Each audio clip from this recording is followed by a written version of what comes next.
Hey guys, it's Maliha here again with another video। हम अक्सर अपनी डे टू डे रूटीन में इस तरह के सेंटेंसेस बोलते हैं जैसे कि मैंने सुना है कि आपकी तबीयत ठीक नहीं है। मैंने सुना है कि आप अपनी नौकरी छोड़ना चाहते हैं।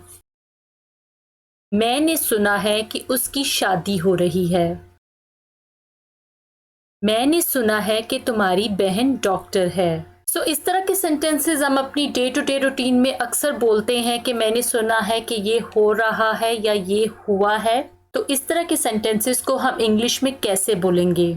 आज की वीडियो में मैं आपको यही बताने वाली हूँ कि इस तरह के सेंटेंसेस को आप इंग्लिश में कैसे बोल सकते हैं।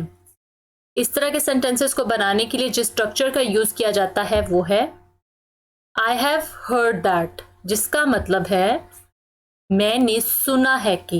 यानी इस तरह के सेंटेंसेस में आप अगले पर्सन को बता रहे होते हैं कि आप अवेयर हैं या आपको बताया गया है कि कोई चीज हुई है या नियर फ्यूचर में होने वाली है। फॉर एग्जाम्पल जैसे आप कहते हैं मैंने सुना है कि तुम्हारी शादी हो गई, यानी आपने सुना है कि पास्ट में आपकी शादी हो गई। या इस तरह के सेंटेंस मैंने सुना है कि आपकी शादी हो रही है, यानी नियर फ्यूचर में होने वाली है, आपको ऐसा बताया गया है या आप इस बारे में अवेयर हैं कि ये चीज हो गई है या नियर फ्यूचर में होने वाली है। आइए अब इस तरह के सेंटेंसेस को बनाने का रूल देख लेते हैं। इस तरह के सेंटेंसेस को बनाने का रूल है, सबसे पहले आप लिखेंगे आई हैव हर्ड दैट, मैंने सुना है कि। उसके बाद आएगा आपका कंप्लीट सेंटेंस, यानी जो भी आपने सुना है वो कंप्लीट सेंटेंस आएगा। चलिए अब इससे रिलेटेड कुछ एग्जांपल्स देख लेते हैं। फर्स्ट एग्जांपल, मैंने सुना है कि आपने नया घर लिया है। आई have heard that you got a new house. I have heard that you got a new house. नया घर लिया है यानी नया घर खरीदा है।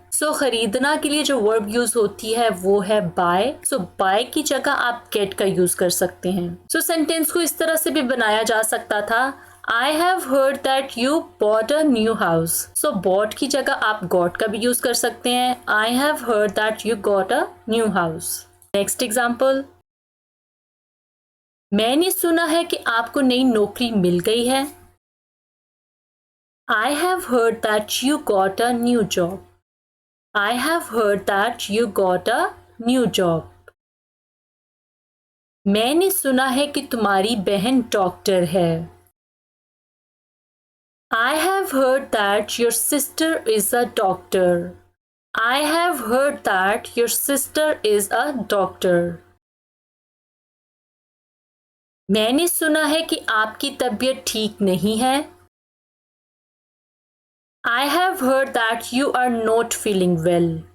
I have heard that you are not feeling well. मैंने सुना है कि उसकी शादी हो रही है। I have heard that he is getting married. I have heard that he is getting married. मैंने सुना है कि वो तुम्हारा सबसे अच्छा दोस्त है। I have heard that he is your best friend. I have heard that he is your best friend. मैंने सुना है कि आप अपनी नौकरी छोड़ना चाहते हैं। I have heard that you want to leave your job. I have heard that you want to leave your job. मैंने सुना है कि वो फुटबॉल खेलना पसंद करता है। I have heard that he likes to play football. I have heard that he likes to play football. मैंने सुना है कि तुम स्कूल छोड़ रहे हो। अब ये सेंटेंस आपके लिए है, आपने इस सेंटेंस को ट्रांसलेट करके कमेंट बॉक्स में लिखना है। That's all for today. I hope कि आपको आज की वीडियो पसंद आई होगी। अगर आपको ये वीडियो पसंद आई हो तो इस वीडियो को लाइक कीजिएगा, क्योंकि आपके एक लाइक से मुझे मोटिवेशन मिलता है कि मैं इस तरह की और वीडियोस आपके लिए लेकर आऊँ। और इस वीडियो को अपने फ्रेंड्स के साथ भी जरूर शेयर कीजिएगा। Thank you so much for watching this video. मिलते हैं नेक्स्ट वीडियो में एक नए लेसन के साथ। Till then take care.